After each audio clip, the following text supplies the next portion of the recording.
A outra estrutura de repetição que a gente viu também é o para, né?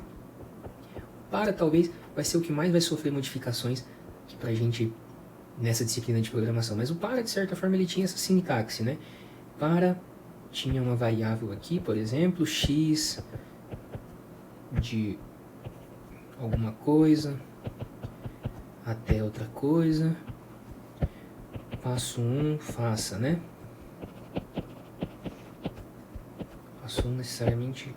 Tudo que eu coloquei em preto é o que a gente pode modificar, né? São os parâmetros que a gente pode modificar para uma estrutura de repetição, para um para para o outro, né? Uma coisa interessante do para é que ele tem 3 partes, né? Essa parte a gente chamava de inicialização. Essa parte aqui de limite. E isso aqui, incremento barra decremento, né?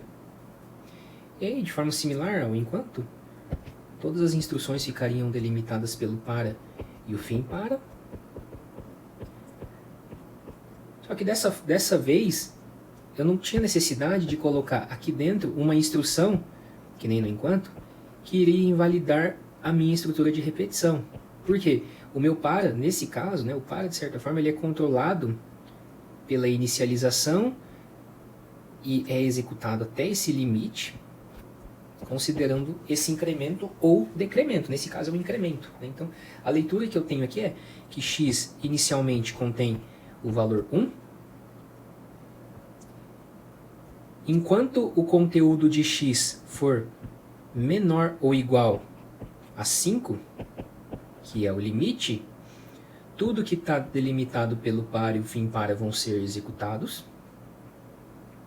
A diferença é que aqui eu tenho um incremento, né, a cada iteração, a cada vez que essas instruções delimitadas pelo para e fim para forem executadas, o meu x vai ser incrementado, ao invés de 1 em 1, de 2 em 2. Então, cada vez que isso aqui acontecer, x vai receber x mais 2. Então, estava com 1, vai para 3, e aí volta. Avalia se o x atingiu esse limite, ou ultrapassou esse limite. Não ultrapassou? Executa novamente essas instruções. No final da execução dessas instruções, x recebe x mais 2. Estava com 3, vai para 5. Volta. Ultrapassou o limite? Ainda não, né? Que vai até 5. Então, executa novamente essas instruções. No final da execução, x recebe x mais 2, vai para 7. É por conta desse passo 2. X ultrapassou o limite? Sim, então ignora. Basicamente, esse para ele é equivalente ao enquanto da seguinte forma, né? X recebe 1, enquanto x for menor ou igual a 5, faça as instruções aqui, só que aí esse passo 2 ele vai ser representado da seguinte forma, né? X recebe x mais 2.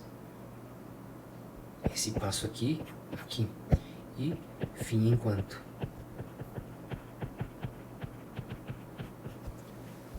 Então, todas essas etapas do para estão sendo bem representadas pelo enquanto aqui, né? Aqui. Beleza?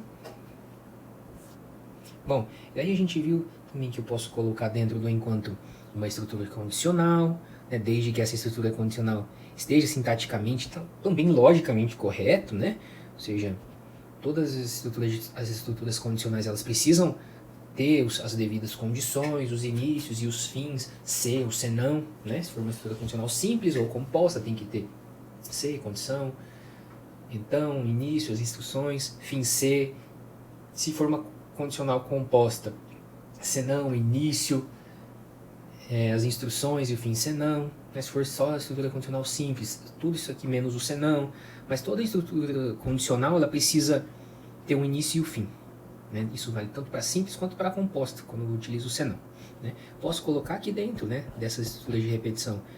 A estrutura de repetição vai permitir que um bloco de instruções fique sendo executado de forma repetida, né? Até que essa condição seja falsa. Então, nesse ponto a gente precisa, a complexidade dos nossos algoritmos começa a aumentar um pouco, né? Porque eu preciso pensar em uma condição de parada aqui dessa estrutura de repetição, além de ter o objetivo de resolver um determinado problema, utilizando uma estrutura ou uma ou mais estruturas de repetição ou com estruturas condicionais, né? Então tem a possibilidade, por exemplo, de eu colocar aqui dentro um outro enquanto, né? Uma outra estrutura de repetição, um para, por exemplo, né? Beleza, pessoal?